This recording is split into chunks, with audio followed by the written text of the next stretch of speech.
when I'm meeting new people and they go, what do you do? I'm like, I have a makeup service in London. And it sounds so superficial, but I'm like, I don't have the time to explain to you how it's not just a makeup service. It's not superficial at all. And that confidence that you leave with, it will translate into so many other aspects of your life.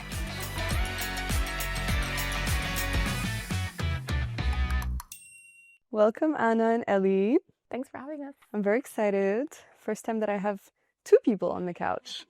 So you're the founders of Beam, and getting ready can be it's supposed to be fun, right? Getting ready for a special event, the hair, the makeup, it looks so glamorous from the outside. But actually, it can be such a stressful experience. Whether you're doing it on your own and you're like, oh my God, I don't know what I'm doing. Or if you end up paying for a makeup artist and then very often you walk out feeling unhappy about the result. Why do you think we have such a complicated relationship to makeup? Like, why are we so intimidated by makeup? I think there's different reasons why there is that intimidation aspect. I think like the existing makeup services don't offer like a very safe space. Mm-hmm. So department store settings with harsh lighting, but also I think the fact that you're putting trust in someone else's hands can just naturally be intimidating. I think it's also kind of similar to like a hairdresser when you get your hair cut and you say you love it, but deep inside you hate it and you can't really say that you hate it. Mm-hmm. Then you go home and cry about it. Yes. There's also that feeling of not sort of being able to be honest to the person. So, you know, or feel empowered to say, this is exactly what I want, or trusting that person to do whatever they think will look good on you. There's just all these different aspects of makeup that can make, you feel very insecure and also maybe not looking like yourself at the end.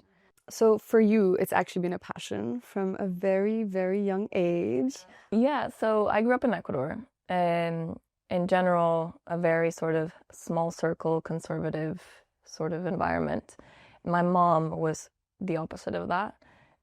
She came from an artistic family. My grandfather was a painter, like very open-minded. So she would wear like sheer shirts, like free the nipple, and like she really experimented with makeup. So to me, she was sort of like an inspiration in sort of that confidence and like being a bold woman. Mm-hmm. And so as a kid, my favorite thing to do was just like sit in the bathroom and watch her get ready before a night out. And she would always like experiment not just with fashion but with makeup, which I feel like at the time people experimented with fashion, but makeup was so much more rigid and like it was almost like this is what you did, and like no one really played around with it. And she really went, she would wear glitter and like all these different colors and just made it such a fun, almost like painting kind of. So yeah, I would just like sit and watch her do her makeup, and in my free time I would literally go in her bathroom and play around with all the makeup products and everything. At the time she had like so many MAC lipsticks, which was like the classic. She has a signature look, which is the red lipstick, but then at night she would add on like, all these different bold looks. So I think for me it was a form of self-expression, and I knew that I didn't want to do my makeup the same way that everyone did, or that I wanted to play with different colors or it to represent my mood or how I'm feeling that day. So it naturally transgressed into a form of self-expression. But then I guess because I was doing these kind of colorful, and there was a period where I wore like crazy combination of colors. So my friends would be like, oh, can you do my makeup? And it just became a really cool bonding moment. And I realized I just loved that aspect of just sitting with a friend, getting their makeup done. Yeah. And it's the fun bit of going out. Honestly, it's such a bonding moment between girls, like getting ready together, doing your makeup. And I feel that in today's world, it doesn't happen as often because everybody is so rushed and nobody has time.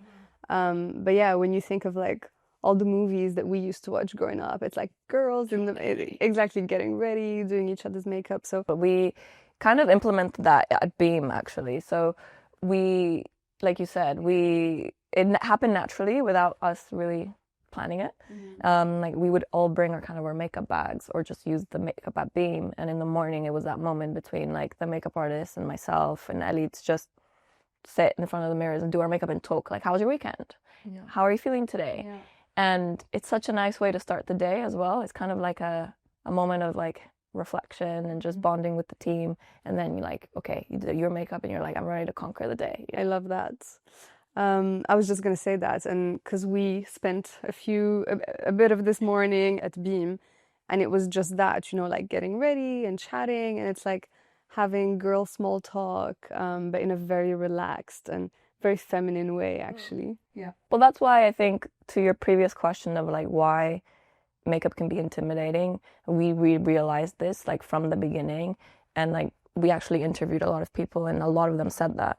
And I think that's why we decided to do that being the way it is. So you have that feeling that you had today, which is just a super non-intimidating, relaxing environment where like the makeup artists are like your friends and you're just talking about random things and just feel safe. Very casual and very safe. Yeah. And so there was a pivotal moment where you quit your job and you gave Ellie a phone call.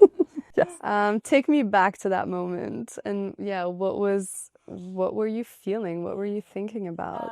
It was quite a crazy moment in my life. I would say I had just kind of healed myself back from like a mental health episode during COVID, as many people did. Questioned my purpose in life, and I had the idea of Beam about 10 years ago now, and it had been like a itch that I couldn't scratch, which there was a first phone call 10 years ago, actually. Yeah, that was 2 phone calls. Should we go back to the first one and then we get to the second one? First phone call, as I do with Els, I just call her and I'm like, I have this idea. And Ellie's like, okay. And it was the idea of Beam. And I got the inspiration from Dry Bar, actually, in New York. A lot of my friends were using Dry Bar. And again, I was doing makeup for friends for fun. And I wondered, like, why does a space like Dry Bar does not exist in the makeup world? Like, it'd be perfect, convenient, And I called Ellie, basically, and I was like, I have this idea. What do you think? And Ellie was like, yeah, it's great. It's a great idea. And there was like a clear like gap in the market, like no one was doing it, and we were just sort of like wondering why. But yeah, you were, I don't know, like 21 at the time. I love how Ellie has the business reply straight off the bat. But I said, if I ever do it, and this is the first phone call, I was like, if I ever do it, will you be my business partner? And I guess you didn't think I'd actually do it. No. Let's be honest. No. I just thought it was an idea that would probably just pass by. Do you have many ideas? Are you an ideas person? No, what? This was the idea. This was the idea. I have like random intrusive thoughts all the time. Like I think about very random things. I did propose like 2 years ago, like this food for dog food. Anyway, weird. So Ellie's used to me just kind of saying random things like this. But I think also you realize like this was like a proper, like it wasn't just like a random thought that I was sharing with you. It was like a proper thing. Ellie, when you got the call the second time, then what did you think?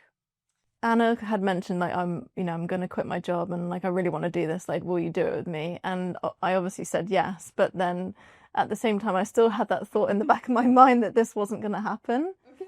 But then also I thought, no, like this is a great idea. Like I love like building brands. Like that's my background, and it was like a new adventure or like another additional project, challenge. And yeah, I just thought it was so exciting, and was like, yeah, like I'm well up for it. Let's do it. And then the next day, she actually called me back saying, yeah, I've quit my job. Okay, where do we start? So what do you think then? I was definitely like, okay, shit, like we're actually doing this. But yeah, we took our time in the beginning, and the brand building part of it was like really important, and yeah, we like really took our time over it and did a lot of research, and it was great. It was great fun. It's still great fun. It is. But was there ever any hesitation around getting into business and risking the friendship? I'll let you answer first. I don't know. I don't think I ever hesitated. And also, like, you know one another really well as like friends, like really close friends, best friends. Yeah.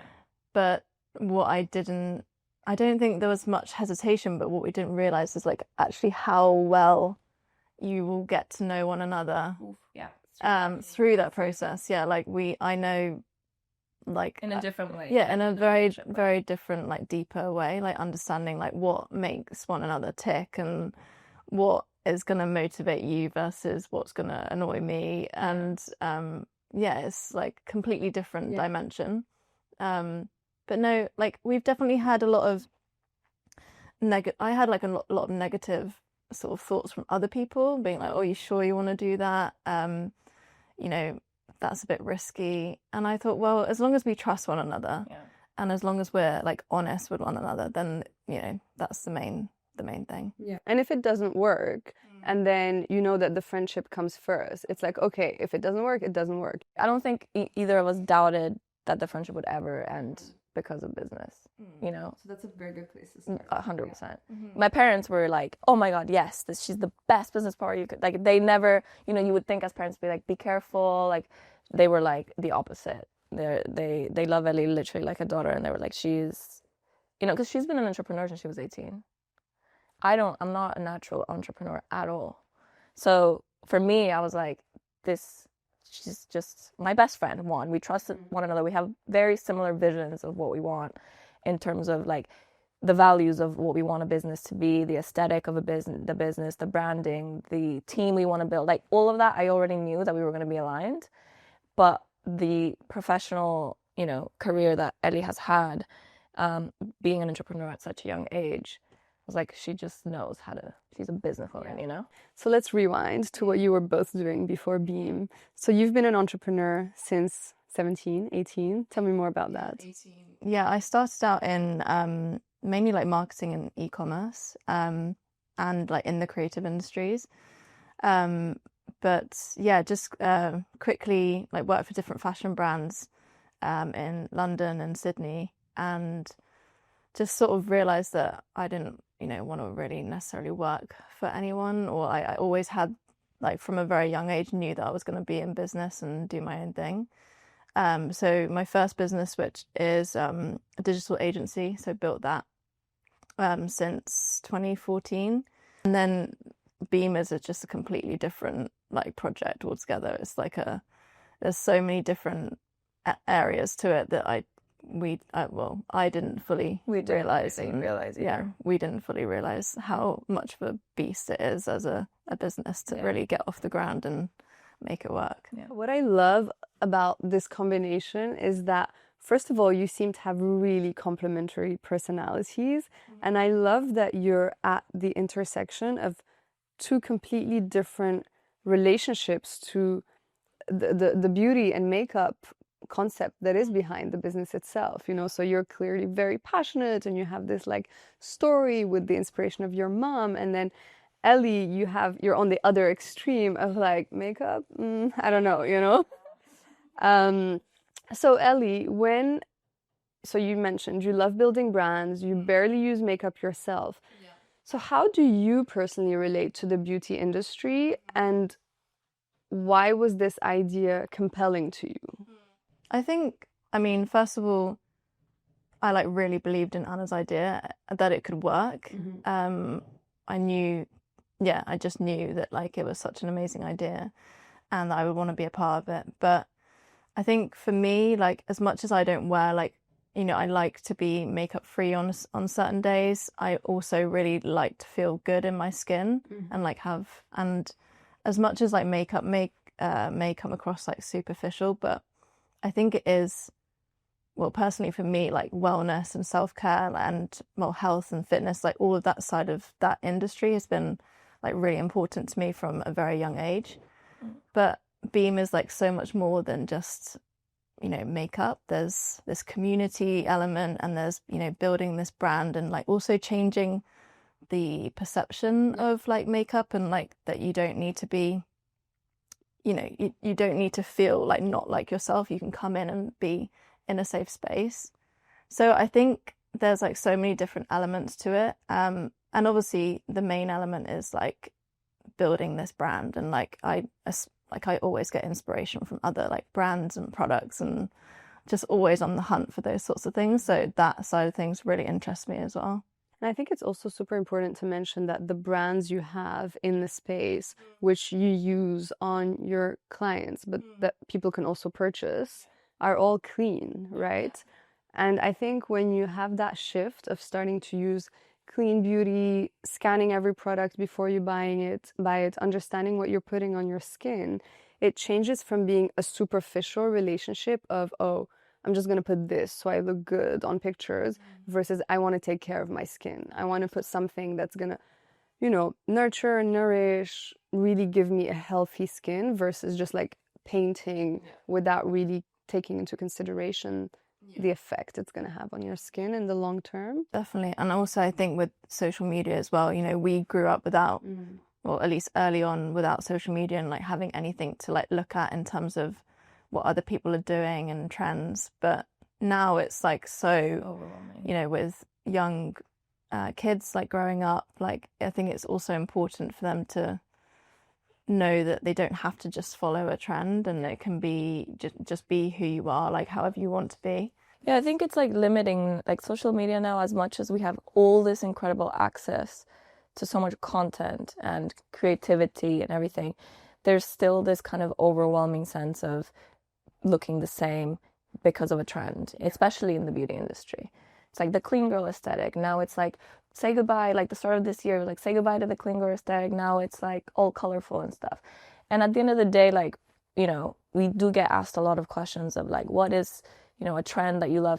Like Ellie and I genuinely do not follow trends, because like one of the biggest values of our business is be yourself. Like whatever you want is what will work. If you're someone that's gonna decide to wear a red lip with an intense eye, which people say that that's not what you should be doing, do it. If it makes you feel works good, for you, if it makes you feel good, yeah. Exactly. There's no like, rule there's about no rules. Exactly.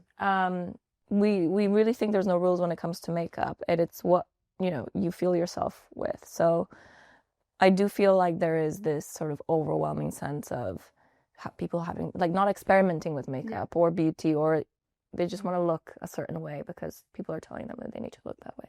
And I have to say, I've definitely had a shift when it comes to my own experience with makeup. I used to have, honestly, like maybe a concealer, a blush, and like a lip balm, and that was it. Obviously, I was 18 and in my 20s. As you get older, you're like, oh, my skin needs a little bit more. But also the industry, like in the past 10, 15 years, like there's just so many options out there, you know, matte, shiny, glossy, this shade, this texture, this applicator. So I had a phase where I was just so overwhelmed, like I don't even know where to start. Then I lived with my sister for 2 years, and she loves makeup. She loves experimenting. She's a bit younger than me, like very much like Gen Z, picking up the newest trend and trying it and testing it and just having fun with it. Yeah. So she would do my makeup, and I started to like pick up, like, oh my God, my eyes look different. My lips look different. And then I started to practice a bit. And I think it's just that you have to practice.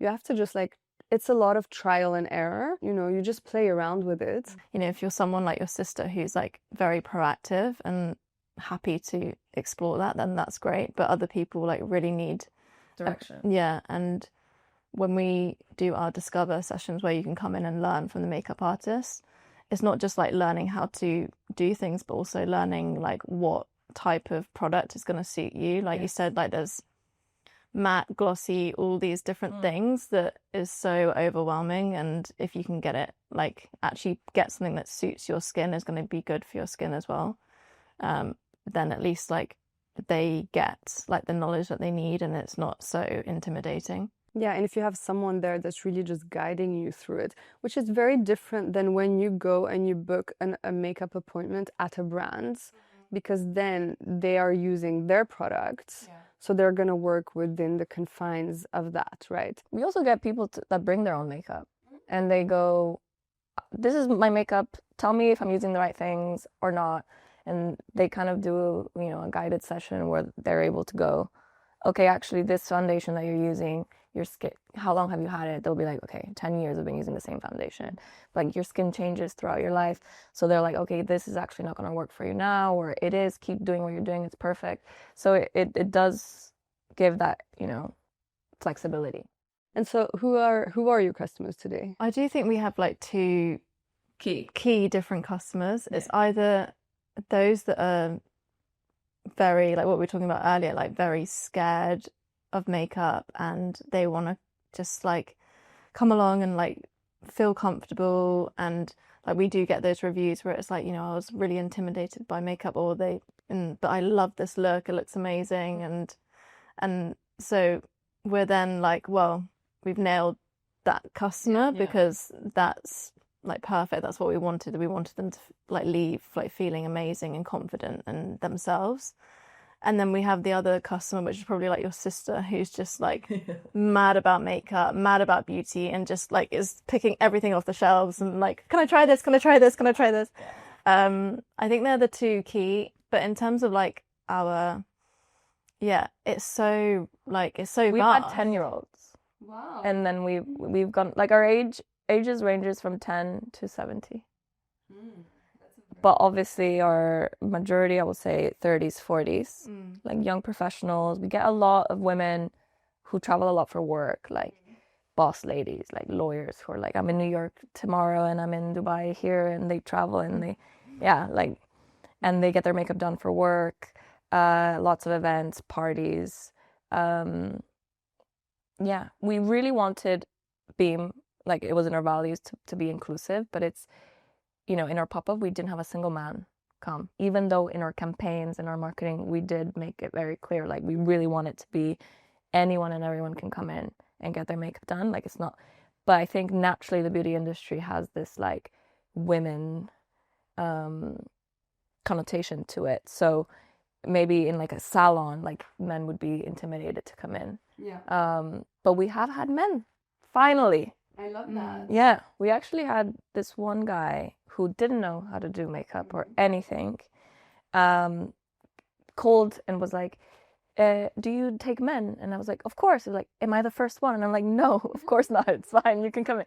Yeah, he was like all nervous, and came in, and he just wanted to learn how to cover his acne scars. So it's not necessarily for people who just want to leave with like glamour. It really also, like, that's what Ellie was mentioning, like it can make a huge difference in your everyday life. Yeah, in your own skin. And I thought it was honestly so cool of him to want to do that, like self-care, honestly, at the end of the day. And that is literally what we built Beam for. And the fact that he felt safe coming in and just being so open and being like, I used to have horrible acne. I really want to learn how to cover them, but I don't want to look like I'm wearing makeup. And like the makeup artist making him feel so comfortable. Like also another moment that I was like, this is the perfect Beam moment, you know, like this is what we built it for. When I'm meeting new people and they go, what do you do? I'm like, you know, I have a makeup service in London. And it sounds so superficial, but I'm like, I don't have the time to explain to you how it's not just a makeup service. So I just obviously just say that. But it really does, for us, I think Ellie and I have really realized after seeing so many clients leave and feeling a certain way, and it's not superficial at all. And that confidence that you leave with, it will translate into so many other aspects of your life. And it's like an energy that you'll carry through. And I think that's literally why we called it Beam, which is a ray of light. That is what we want people to feel after they leave Beam. Just lighter, more bright, confident. Yeah, just... There is so much depth to what you're doing. And I think it can be so easy to categorize the business and be like, oh, it's just makeup. But if you think about it, even historically, like makeup has existed for thousands of years and it's been utilized in so many different ways, right? It's been utilized to either signify where you come from or as a sign of power, and it's been utilized by men and women, like the Egyptians. The indigenous in the Amazon painting their faces. Also, so there's just so much history, culture, self-expression. Obviously, in today's world, it's different because it's been used as such a selling tool and a marketing tool, and also like we associate a lot of makeup with how people consumerism, and also how people portray themselves on social media by almost changing the way they look. But when you strip that out and you bring it back to what it was, which is a form of art and self-expression, I think it really changes the perception of makeup. As I mentioned before, trends and all this, they should be used for inspiration, not just to like copy. It's like just because now on trend apparently it's going to be like being this, I don't know, disheveled person, approachable. It doesn't mean you have to. Like, honestly, do whatever you want. I want to talk a little bit about what people get wrong when they're doing their makeup or when they're asking people to do their makeup, because everyone's face is so different. So what do you think we should be taught, and not should be, but what would be helpful, when someone is being taught about their makeup? What should we be learning about, when we're looking at our face and what really works for us versus what doesn't? Because I feel like sometimes, I mean, I'm sure I've done it in the past, but like you'll go to do to a makeup appointment or a hair appointment, and you're showing a picture, and it's like the girl is blonde, has green eyes, has a completely different shape of face. It's like no amount of makeup is gonna make you look like this picture. This happens in a Beam so much. Like we'll get a client who will come in and goes, I want barely any makeup. Like I want very sort of like lightweight foundation, like clean girl, and then sometimes they show reference pictures, right? And then they'll show and it'll be like Kim K, like all caked in makeup and like 5 layers. Yes. So then like the makeup artist is a bit like, wait. But then I think that's also because of social media, we think that that's not a lot of makeup, but actually behind the scenes it is a lot of makeup. So I don't know, I think maybe what you should be taught is just genuinely, like your sister, experimenting with all different kinds, seeing what you personally like. Because a makeup artist also could tell you, because of your eye shape or because of your eye color and your hair color, these colors will suit you the most. Like today we were like green, blues, purples, like that. But you one day might be like, I want to wear pink. Like, I don't know. So But maybe knowing the basics. Basics for sure. The shape of your eyes. The shape of your eyes is a big one. And also like your skin type as well, like knowing your skin and your skin type, and then being able to choose the right products with the right ingredients for that. Different foundations will have different formulations, right? So you could have a foundation that is oil-based instead of water-based, or matte, glowy. So if you're someone that's super oily and you wear a very glowy foundation, and then you're like wondering why you look like you're working out and sweating all day, unless you like that look. I mean, you do you. But so skin type really does matter, and especially in complexion products. If you have really dry skin, for example, like powder, no, don't use powder bronzer, don't use powder blush, creams. So there's all these little tips and tricks that you should be taught in terms of your skin type, what kind of complements. So skin type, I would say number one is identifying your skin type, and then maybe get like a color analysis, or find out what are the colors that suit even the way you dress, because it's all about complementing what you already have, right, and elevating it. And I think people think makeup should be done to change you, and it's not changing you. It should just elevate your already existing features. And actually the concept itself is really around the consultation, discovery, educational aspect, right? Can you talk a little bit about that? When we started, it was going to be our signature service, which is the Beam 30. And it's that quick, sort of fits into your schedule, seamless, go in, come out. And then when we were perfecting the business, we were starting to think about, okay, what other services can we offer? People are going to probably want to do like a full face, full glam. That won't be 30 minutes, obviously. It's going to take longer. So, okay, we'll have a Beam 60 and then we've just introduced a Beam 90, because after learning this year, people want lashes sometimes. So whole thing. And then we were like, we could also do discover sessions, and it be like, we have a description for what the discover session is, but at the end of the day, honestly, it is whatever the client wants. So they can come in and go, this is my makeup, can you just teach me how to use my own makeup, and this is the look that I want? Or, I don't know how to do my makeup, teach me from scratch. How do I do an eyeliner? I have hooded eyes, I don't have it. Like, it's honestly, we have such a plethora of different people coming in for different reasons. And I think we were surprised to see how popular that service has become. So actually, the last time we spoke, you were 6 months into the business. Now you're just a little bit over a year. I don't know, what feels different compared to the first 6 months? And what else are you discovering that's surprising you? I think what feels different, like the first year from opening, definitely was like just like so much like energy and like excitement and just trialing everything and saying yes to everything.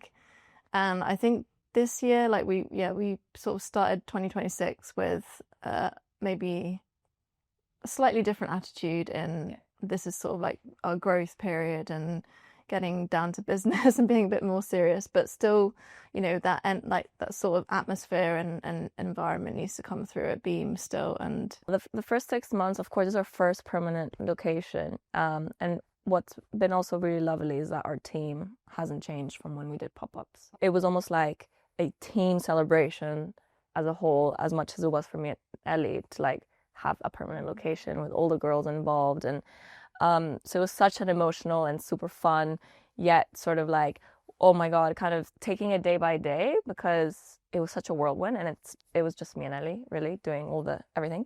So it almost kind of just flew by, and I feel like, yeah, we were, any idea that anyone would propose, we're like, let's do it, you know, like, let's see what happens. Now it's like, okay, we've learned who our customer is. We know our services exactly what we updated them before the end of the year, working on the website as well. So now it's just like focus, growth. So tell me a little bit more about the thought process in the early days, you know, when you were shaping the business model, when you were looking at the business opportunity. I know you even thought of doing an MBA in the early days. You did? Okay. Well, you can talk about your MBA phase first. Yeah. Because I felt like I didn't, like an MBA would give me legitimacy in starting a business, because I didn't come from a business background. Ellie, of course, she entrepreneurs from such a young age.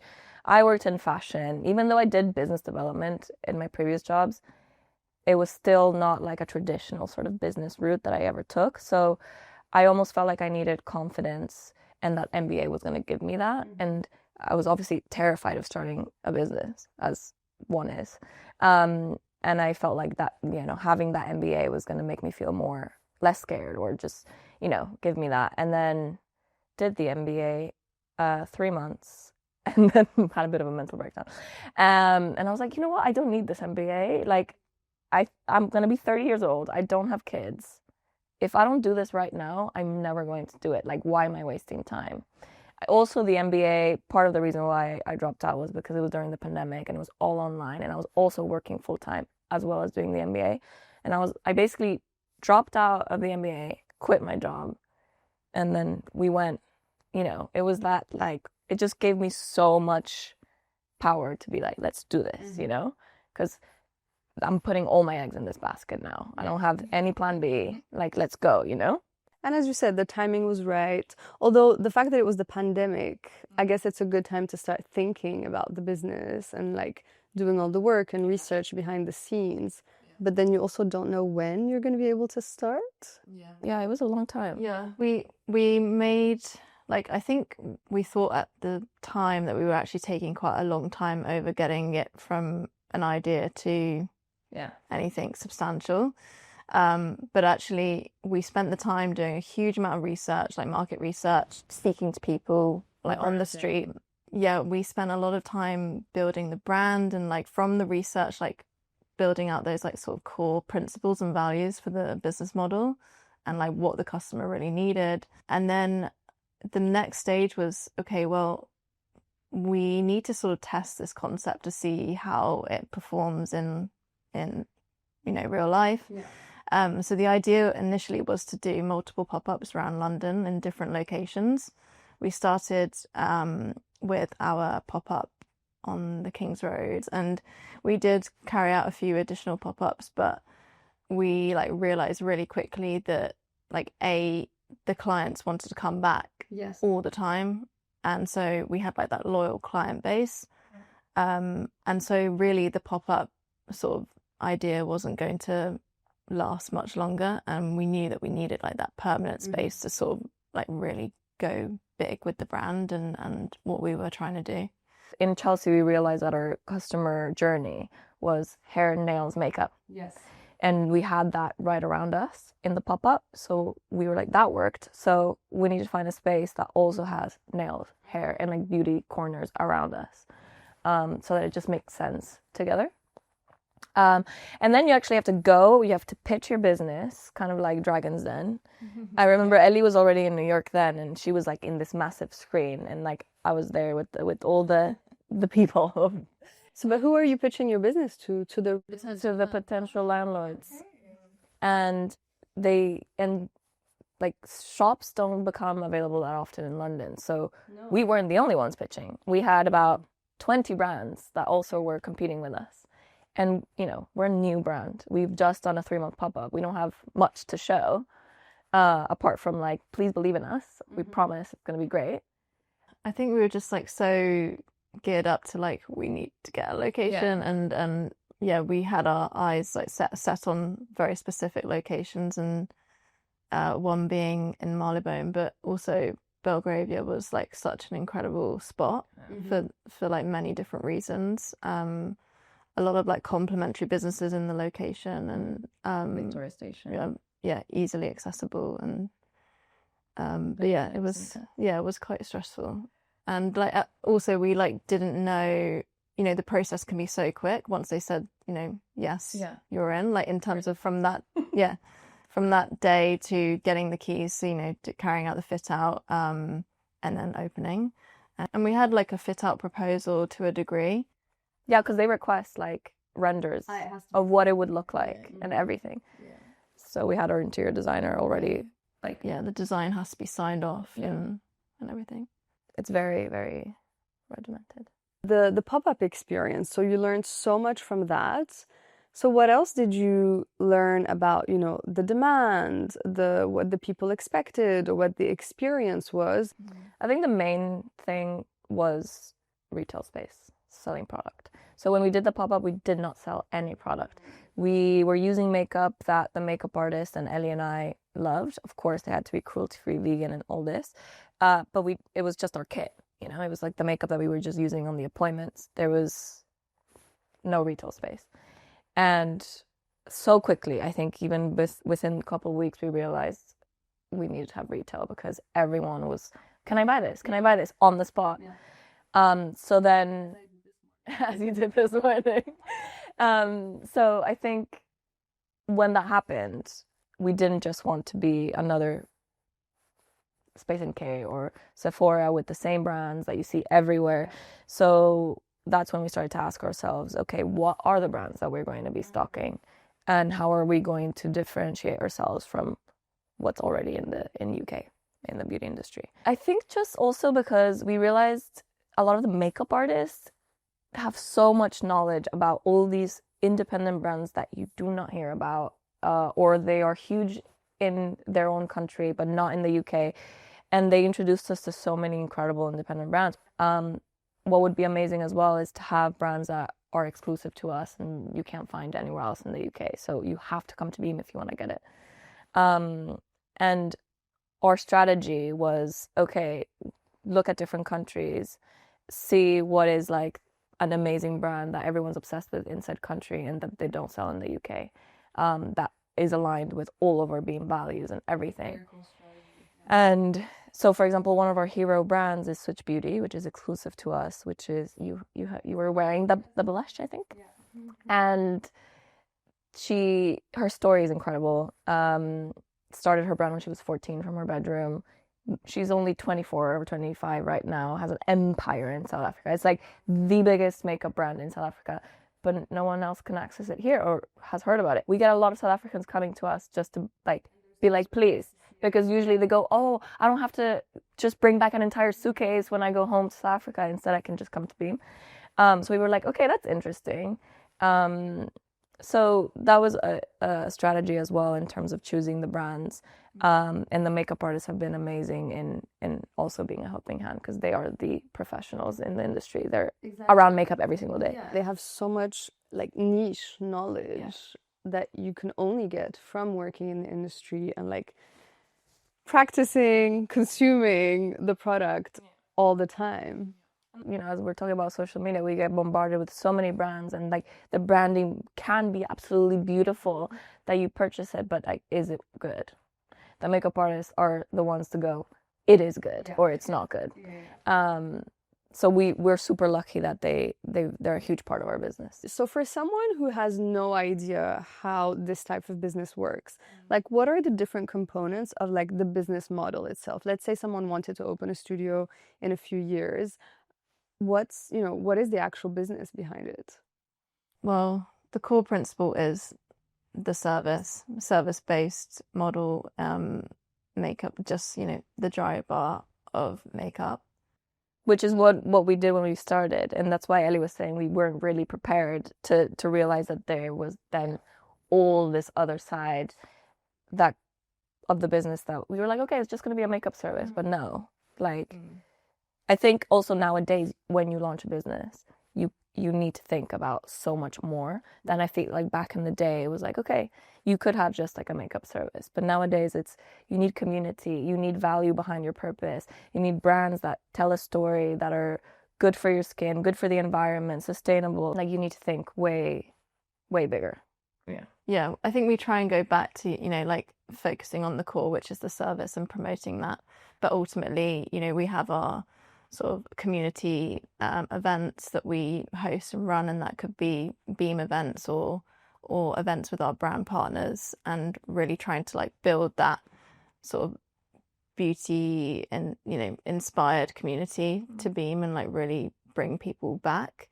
And the fact that we've got a physical presence is just like a huge, bigger like opportunity to try and implement that. We also have our like online like e-commerce like launching soon, so we'll have like the retail. We obviously got retail online and offline. We did get told by so many people to start online first before having a permanent location, and Ellie and I were like, no, like why don't you just start online with like content, blogs, kind of community online, build a digital presence, and then open a physical location, because that's what seemed the most sort of less risky. We just didn't listen. We were like, no, we know we need to start with a physical location, as much as it is, of course, a bigger risk if it does not work. This is what drives the business, and it's the people coming through those doors, it's the team, it's the energy. That is what's going to make people then translate into digital. And I feel like now that we've had the pop-ups and now we've had Beam for flagship for a year, we're so much more clear in what we want our digital presence to be, and our sort of our brand identity is so now ingrained in us that now we're able to like just the website that Ellie has been incredibly creating. It just translates like what you feel when you're at Beam. So it would have been hard to do it the opposite way, I feel like. There was a lot of like inspiration that was being pulled our way from, Glossier, and how they did that, by launching into the gloss. That was, how they did that first and then translated into retail afterwards. But because ours is so service-based, like it's just, we really needed to like figure out whether that service is even going to work in real life, and whether it's even a viable business from the beginning. So for me, it's when we started getting customer reviews and return customers. That's when I was like, okay, people are not just coming in saying, this looks great, and giving us good feedback and then leaving. No, they are leaving 5-star. Like we've only had 5-star reviews, and since we've opened, we've not had a single, like literally only 5 stars. And I think that feedback from customers as a new business is like everything that you could want. Oh my God, that's the end of our questions, but we have fire questions. I love a fire. So, doing your makeup yourself or getting it done? doing it myself. Getting it done.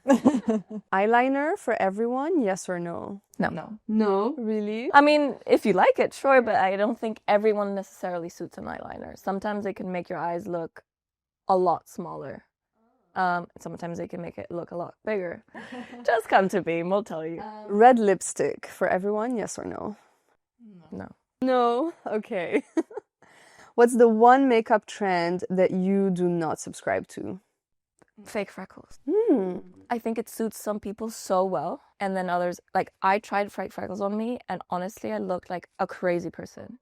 What about you, Ellie? If I had to choose one thing, it'd probably be like the really glassy look. Lip gloss. Like dewy to the max. It's not really me. Okay, what's your go-to look when you want to feel something else other than yourself? When I want to feel like a powerful, sexy woman, I'll do like a black liner, tight line the inside here, and then smoky, kind of like a brownie, dark brown at the bottom. So just like a very smoky, sultry eye, and then a bit of glitter, always glitter. What about you, Ellie? When you are not your usual self, what would you go for? I think probably like a smoky eye or a peachy eye, and like bronze, like just more bronze. I like the summer, like yeah, I like just being tanned. Do you remember when I made you really tan this summer? Yes. In Greece? Yes. In a good way. No, in a terrible way. Like it was the lighting as well. Anna doesn't do makeup at Beam. I'm not a makeup artist at Beam, FYI. She made me like really orange. That's it, girls. We asked all the questions. Oh my god, that was so good. Thank you so much. Thank you.